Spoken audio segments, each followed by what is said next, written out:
আসসালামু আলাইকুম নতুন আইটি ভিডিওতে সবাইকে স্বাগত। তো আজকে আমরা ক্লাস 7 এর 11 পেজের নতুন একটি টপিক সূচকের ভাগের নিয়ম শিখব। তো সূচকের ভাগের নিয়মটা কি একদমই সহজ, যেটা গত ক্লাসে আমরা দেখেছি যে সূচকের ভাগের বা গুণের নিয়ম, তাই না? তো গুণের নিয়ম আর ভাগের নিয়ম অলমোস্ট সেম, প্রায় সেম, শুধু তফাৎটা কোথায় দেখি আমরা। তফাৎটা হচ্ছে যে নিয়মটা কেন সেম বললাম, কারণ গুণের ক্ষেত্রে বা ভাগের ক্ষেত্রে খেয়াল করতে হবে, গুণের ক্ষেত্রে অথবা ভাগের ক্ষেত্রে যখনই দুটির ভিত্তি এক হবে, দুটি সংখ্যার মধ্যে ভিত্তি হবে, তাদের এক হলে তাদের উপরের যেটা থাকে এইটা আমরা গুণের ক্ষেত্রে কি করেছিলাম যে ভিত্তির মধ্যে যদি আমরা গুণ পাই তাহলে উপরের দুটি সূচক আমরা কি করব, যোগ করে দেব, তাই না? কিন্তু সূচকের ভাগের নিয়মটা হচ্ছে আমরা যদি ধরো 3-এর উপরে 2 আছে ভাগ 3-এর উপরে 1 আছে, সেক্ষেত্রে যদি আমরা দুটো ভিত্তি এক হয় এবং মাঝখানে যদি একটা কি চিহ্ন থাকে, ভাগের চিহ্ন থাকে, তাহলে আমাদের কি করতে হবে, এই যে উপরের যে প্রথম সূচক থেকে দ্বিতীয় সূচকটা বাদ দিয়ে দিতে হবে, বিয়োগ করে দিতে হবে। ওকে, তো এইটাই হচ্ছে মূলত তফাৎ। দেখো গুণের ক্ষেত্রে এবং ভাগের ক্ষেত্রে একই, শুধু এখানে গুণ থাকলে উপরে যোগ হয়ে যায়, দুটো যোগ হয়ে যায়, আর এখানে ভাগ থাকলে প্রথমটা থেকে দ্বিতীয়টা বাদ দিতে হয়। চলো দেখি, চলো আমরা পূর্বে সে রাজার গল্প না এবার চেষ্টা করি, কিন্তু উল্টোভাবে দুটি দলে ভাগ হয়ে এই গল্পের কাজটি চিন্তা করব এবং একটি দলের নাম দিব হচ্ছে ক এবং আরেকটি দলের নাম দেব কি খ। ক দলের কাছে 2 সূচক 10 অর্থাৎ 1024টি লজেন্স আছে। ক দলের কাছে কয়টি লজেন্স আছে? 1024টি। কিন্তু খ দলের কাছে কোনো লজেন্স নাই। এখন ক দল ও খ দলকে লজেন্স দিবে, ঠিক আছে?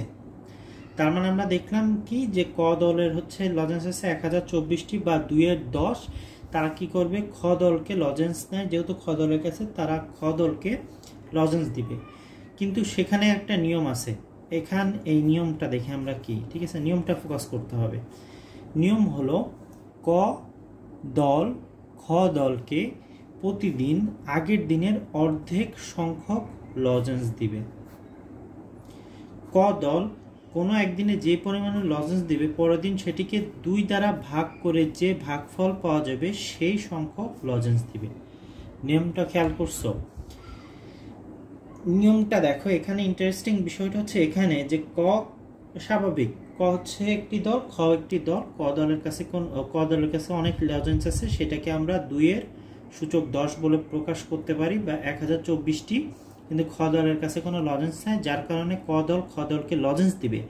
কিন্তু দেওয়ার সময় তাদের একটা নিয়ম হচ্ছে প্রতিদিন যেই পরিমাণে লজেন্স দিবে, পরের দিন ওই একই পরিমাণের লজেন্সকে 2 দ্বারা কি করতে হবে, ভাগ করবে। অর্থাৎ প্রথম দিন যদি 10টা দেয়, একে 2 দিয়ে ভাগ করতে হবে, 2 দিয়ে ভাগ করলে কত হবে, 5টি। দ্বিতীয় দিনে এই 5কে আবার 2 দিয়ে ভাগ করবে, করার পর যাই হবে সেটা হচ্ছে সেই পরিমাণ লজেন্স দেবে, অর্থাৎ 2.5। ঠিক আছে, পরের দিন আবার 2.5কে 2 দিয়ে ভাগ দেবে। এভাবে প্রতিদিন এইভাবে তাদের নিয়মটা এইভাবে চলতে থাকবে, ঠিক আছে, যে প্রতিদিন 2 দিয়ে ভাগ দিবে, যা অবশিষ্ট থাকবে তাকে 2 দিয়ে ভাগ দিবে, এইভাবে করে তারা দিবে। তো এখানে বলতেছে যে ধরো প্রথম দিনে ক দল খ দলকে 2-এর 5 সংখ্যক লজেন্স দিয়েছে, তাহলে পরের দিন কতটি দেবে কিংবা তার পরের দিন কতটি দিবে সেই তথ্য বের করার জন্য এবার ছকটি পূরণ করো। তাহলে আমাদের কিন্তু এখানে বলে দিছে যে মনে করো যে ক দল হচ্ছে খ দলকে 2-এর 5 সংখ্যক লজেন্স দিবে, এবং এই যে এই নিয়ম এখানে আছে, এই নিয়মটা আমরা এখানে দেখলাম, এই নিয়মে আমাদেরকে পরের দিনের হিসাব এবং কিংবা তার পরের দিনের হিসাবটা বের করতে হবে। তো চলো দেখি। ঠিক আছে, এখানে দেখতে পাচ্ছ যে আমাদের কি করতে হবে, এইটাও তোমরা পেজ 12তে পেয়ে যাবা, ঠিক আছে? পেজ নাম্বার কততে পাবা? এটা পেজ 12তে পেয়ে যাবা। 12 নম্বর পেজে এই ম্যাথটা তোমরা দেখতে পাবা। এটা হচ্ছে ছক 1.17 এবং এখানে হচ্ছে তোমাদের যেটা করতে হবে সেটা হচ্ছে, যেহেতু প্রথম দিন 2-এর 5 দিয়েছিল, তো আমাদের নিয়ম কি প্রতিদিন 2 করে কি করতে হবে, প্রতিদিন 2 করে ভাগ করতে হবে। ঠিক আছে, তো আমাদের এখানে আমরা কি আগে আমরা দেখে নিব যে প্রথম দিন কত ছিল, 2 এর 5। তো প্রথম দিন কি দিছে, এই পরিমাণ লজেন্স দিছে। ঠিক আছে, এই পরিমাণ লজেন্স দিছে তারা, 5টা 2 বা 2 এর সূচক 5। দ্বিতীয় দিনে তারা দিছে কতগুলা দেখি, এই যে 5টাকে যখন 2 দিয়ে ভাগ করা হয়েছে তখন এই 2 আর এই 2 যখন কাটা যায় তখন আর কয়টা 4 থাকে, 4টা 4, মানে 1 2 3 4টা। তাহলে আমরা কত দিব এখানে, 2 এর, এখানে আমরা দিব হচ্ছে 2 এর উপরে কত দিব, উপরে সূচক দিব হচ্ছে 4। পরের দিন এই যে 4টা যে ছিল 2 ছিল, এই 4টা 2 পরের দিন কি করছে, আবার কি করছে খেয়াল করো, পরের দিন আবার তারা 2 দিয়ে ভাগ দিছে, দেওয়ার পর যে কয়টা হয় সেই কয়টা হচ্ছে তারা লজেন্স দিছে। তো 2 দিয়ে ভাগ করলে কি হয়, 2 এ 2 কেটে গেলে 3টা 2 হয়। তাহলে 3টা 2 কে আমরা কিভাবে প্রকাশ করতে পারি, 2 সূচক কত, সূচক 3 দিয়ে। পরের দিন আবার এই যে 3টা 2 ছিল, এই 3টা 2 নিলাম এবং আবার পরের দিন 2 দিয়ে ভাগ করার পর কাটা গেলে 2 2 থাকে। ঠিক আছে, 2 গুণ 2 থাকে। এটাকে আমরা আবার সূচকীয় পদ্ধতিতে প্রকাশ করলে 2 2, 2 এর সূচক 2। আবার পরের দিন 2 গুণ 2 কে 2 দিয়ে ভাগ যদি দেয় সেক্ষেত্রে হয়ে যায় শুধু 2। তার মানে 2 এর উপর কিছু নাই, মানে কি 2 এর উপর কিছু নাই মানে 1 আছে। তো পরবর্তী দিনে আবার এই যে শুধু 2, শুধু 2 কে যখন 2 দিয়ে ভাগ করা হচ্ছে তখন থেকে যাচ্ছে কত, তখন থেকে যাচ্ছে 1। আর আমরা জানি 2 এর উপর বা যে কোনো সংখ্যার উপর যখন আমরা শূন্য দিব তার মানকে হয়ে যাবে 1। তো আমরা এটার পরিবর্তে 2 এর কি লিখতে পারি, শূন্য লিখতে পারি, তাই তো। তারপরে খেয়াল করি সপ্তম দিনে হচ্ছে আমাদের এই যে 1 আছে, 1 কে যখন আমরা 2 দিয়ে করব হবে কি হবে, এখানে বলো তো, হবেই না, কিন্তু এটা হবে না।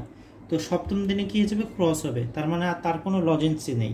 ষষ্ঠ দিনে যখন সে একটা লজেন্স দিল পরবর্তী দিনে আর কিন্তু সে লজেন্স দিতে পারবে না। সপ্তম দিনে তার কাছে কিন্তু আর কোনো লজেন্সই নেই। ঠিক আছে, তো আমরা এই পর্যন্ত, তার মানে এই ঘরটা কি হবে, এই ঘরটাও কাটা যাবে, তখন আমরা এই ঘরটাও ক্রস করে দিব। ঠিক আছে, এই পর্যন্ত আগে বুঝতে পারছো। তো এবার হচ্ছে এখানে আমাদের ইন্টারেস্টিং বিষয় যে এই ম্যাথটাও তোমরা হচ্ছে পেজ 12তে পেয়ে যাবে। ঠিক আছে, তো পেজ 12 কি, এই যে পেজ 12তে পেজ 12তে দেখতে পাবো এই ম্যাথটাও। ঠিক আছে, এবং এটা হচ্ছে ছক 1.18। তো এখানেও 3টা ঘর আছে, দিন আছে, প্রদত্ত লজেন্স এইভাবে দেওয়া আছে যে 2 এর 10 এবং প্রদত্ত লজেন্স সংখ্যার গুণাকার। অর্থাৎ আগে আমরা কি করেছিলাম, 2 এর 5 দিয়ে শুরু করেছিলাম, তাই না। এবার আমাদের এই যে 2 এর 10 এটা ধরেই করতে হবে। তো এটা ধরে যদি আমরা করি, তো এটা ধরে করলে কি হবে, অষ্টম দিনে কি পরিমাণ হইতে পারে এটা আমাদের একটা হিসাব করতে হবে, তাই তো। তো খুবই সিম্পল, যে প্রথম দিন কি ছিল, 2 10 এর সূচক, তার মানে 1টা 2টা 3টা 4টা 5টা 6টা 7টা 8টা 9টা 10টাই দিছে। দ্বিতীয় দিনে 2 2 গুণ করে, মানে নিচের 2 এর সাথে উপরের 2 কাটাকাটি করে দিলে কয়টা 9 থাকে, 3টা হচ্ছে, মানে 9টা 2 আছে এখানে, 3টা করে। আচ্ছা, পরের দিনে তার মানে এখানে আমাদের কতগুলো আছে, 9টা, 2 9 দিলাম। পরবর্তী দিনে এখানে কতগুলো আছে, 9টা, তা আমরা 9টা এখানে দিয়ে দিব, কেমন দিলাম 9। এটাকে যদি আবার আমরা 2 দিয়ে কি করি, কাটাকাটি করে দিই, তাহলে এখানে আমাদের কতগুলো আসবে, এই 8টা, 2 এর উপরে দিলাম হচ্ছে 8। ঠিক আছে, আচ্ছা 2 এর উপরে 8টা যেহেতু আছে, কারণ একটা কাটা দিলে 8টা থাকবে। এবার 8টার সাথে আবার 2, এই 2 কেন আসছে আমরা তো জানি, ওই যে নিয়ম আমাদের বলে দিছিল যে আমরা হচ্ছে খ দলকে দিবে, কিন্তু কোন নিয়মে দিবে, যে নিয়মে প্রতিদিন 2 দিয়ে তারা কি করবে, ভাগ করবে। আর ভাগ মানে কি, নিচে চলে যাওয়া।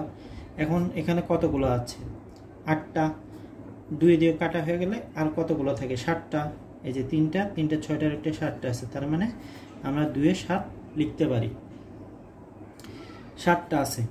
আচ্ছা, আবার আমরা কি করলাম 7 বার এখানে লিখতে হবে, 7 বার লিখলাম। ওকে, এবার এটাকে আবার আমরা 2 দিয়ে ভাগ করে দেব। তো 2 কেটে গেল, থাকে এখানে কয়টা 6টা, তো 2 এর 6। এবার 2 এর 6 যখন আমরা করব 6 বার লিখলাম, ঠিক আছে, 6 বার লিখলাম। এবং এটাকে যখন 2 দিয়ে ভাগ করব তখন এই 2 এ 2 কাটা গেলে 5 বার হবে। তো 2 এর উপরে 5, এখানে আবার 5, এখানে আবার হচ্ছে 2 গুণ 2, ঠিক আছে, 5 বার লিখলাম। তখন আবার 2 দিয়ে যদি আমরা ভাগ করি থাকে কয়টা 2 এর 4। এবার 2 যখন আমরা এখানে 4 বার লিখলাম, আবার 2 দিয়ে যদি আমরা এখানে ভাগ করি তাহলে 2 কতবার থাকতেছে এখানে 3। কেন থাকতেছে তো বুঝতে পারছো তো, তাই না? তো এটা আসলে খুবই ইজি ছিল এই ম্যাথগুলা। আমরা পরবর্তী ক্লাসে 1.19 থেকে শুরু করব, কেমন? তো এই পর্যন্ত যদি বুঝতে না পারো অবশ্যই কমেন্ট করে জানাইতে হবে, ঠিক আছে? আর নেক্সট ভিডিও অবশ্যই দেখতে হবে, কারণ নেক্সট ভিডিওতে আরও ইন্টারেস্টিং হবে, কারণ এটা ছিল খুবই সহজ পার্ট। নেক্সট পার্টে আমরা সূচকের ভাগের কিভাবে আরও সহজ নেমে করা যায় সেটা দেখবো ইনশাল্লাহ। আনটিল দেন সবাই ভালো থেকো। আসসালামু আলাইকুম রহমতুল্লাহ।